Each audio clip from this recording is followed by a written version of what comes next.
My name is Julia Montgomery. I'm Venezuelan American, and I'm a student at the University of Texas at Austin.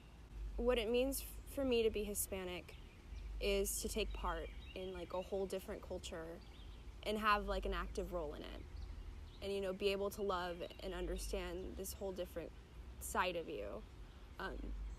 Being a part of two cultures is kind of like the best of both worlds. Like, you kind of live like a double life, but it's amazing. I wouldn't trade it for the world. Well, I could really relate to like the Selena movie in the sense of there's a scene where the family's in the car and the dad says, when you're in Mexico, you have to be more Mexican than everybody else. And then when you're in America, you have to be more American than everybody else.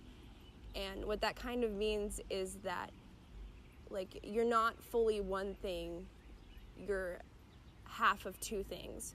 So you have to work really hard to be accepted into the Latino community, and then you have to work really hard to be accepted into the United States, the American community. So if sometimes it feels like you're never enough for either, but you still keep working hard. Probably just helping the Hispanic community in general.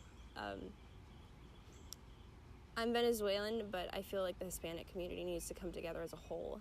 And one thing that's affecting us today in the United States is immigration. I'm studying in pre-law to become an immigration attorney. And, I'm kind of devoting that part of my life to be able to help the Hispanic community in any way I can in that way. And I feel like a lot of Hispanics should do the same thing.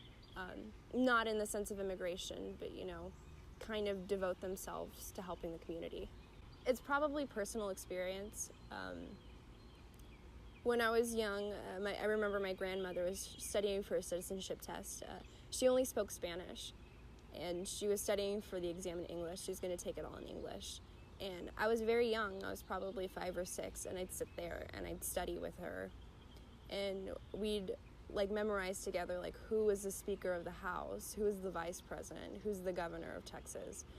And that's where I kind of found my passion for it. And then as the years went by and I had more and more of my family trying to immigrate here to the United States, especially with the crisis in Venezuela, I kind of saw the problems with the immigration system and the kind of challenges that these immigrants would have to face. And thankfully my family is very lucky to have the resources to come here, but a lot of Hispanic families don't. Recently, I've had 2 cousins come here on political asylum, both with children. One of them tried to come to the United States a few years ago when I was very young, and she believed that she had all the right paperwork and she waited for it. And she believed that she had the right visa, so she came. And when she was in Miami in the airport there, they told her, no, you don't have the right paperwork, and they deported her and they sent her back. She had all of her things shipped here, and she was ready to start a new life here, but it got put on hold. I hope to go into politics into the future, and I believe that immigration reform is necessary today. It's too difficult to get into this country by legal means, and that's why so many people are turning towards illegal means. I've had family members wait 10, 15 years for their visa, and when they finally get it, for example, one of my cousins, she was 25 by the time she got it, and it was supposed to expire when she was 25. And she'd been waiting for it for 15 years. So, the whole system is kind of screwed up. And instead of tackling, the root of the problem, we're tackling, the outcomes of the problem. And I feel like that's something I would want to change in the future, or help change. I guess I take pride in my Hispanic community in many ways. I feel like I relate more to it, and I have more of a cultural connection in it. Spanish was my first language, and, I have a lot of family here that I do, celebrate things with. I really like New Year's, the Venezuelan New Year's that I celebrate with my family. And what we do is that we make these certain foods that, you don't really make any other time of year, and they're very specific to Venezuela. We sing and dance to certain songs. They're called gaitas, and they're very specific to the area of Venezuela that we're from. We do all these like special, like, I wouldn't say rituals, but they're kind of like, we do all these special things before New Year's, and then when New Year's finally hits, everybody's crying, everybody's happy. It's like a really important thing to my family, and I would say, like, that is something I'm really prideful of, and I'm happy to be a part of. So I am Hispanic American, and even though that constitutes me as a Hispanic individual, just most people I don't look at. I'm what you would call like white passing, and that means just that I look more white than Hispanic. And I don't mind, and a lot of people don't mind it. It shouldn't be something that kind of dictates who I am and whether it makes me more or less Hispanic. But what it does is, to some people, to some Hispanic people, it makes me seem like, oh, I'm less Hispanic because I don't look the part. And that's the case for a lot of multicultural, Hispanic Americans, that they're white, but they're so, they're so devoted to the Hispanic community, and that's all they know, but they're seen as lesser because of the color of their skin. But also, white passing Hispanics have to know that with the color of their skin comes, a certain privilege. In many cases, like, you won't have to go through, certain prejudices or microaggressions that other Hispanics might have to go through.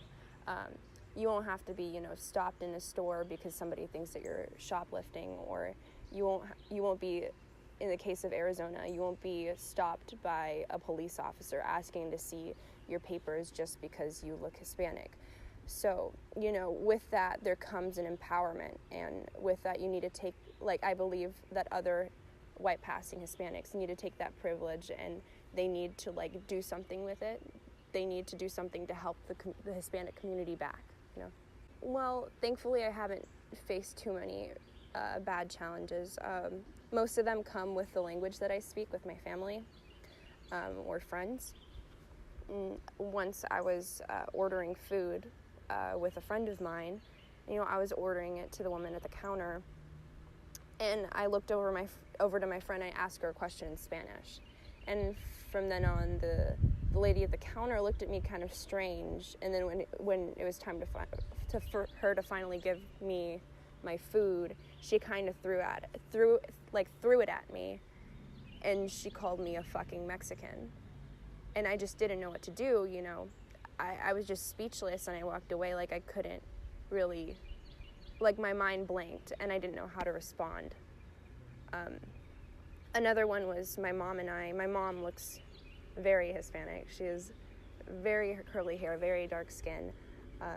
We were trying to get a hotel in a very rural white part of Tennessee, and we went in there and we asked for a hotel room, and they denied it to us.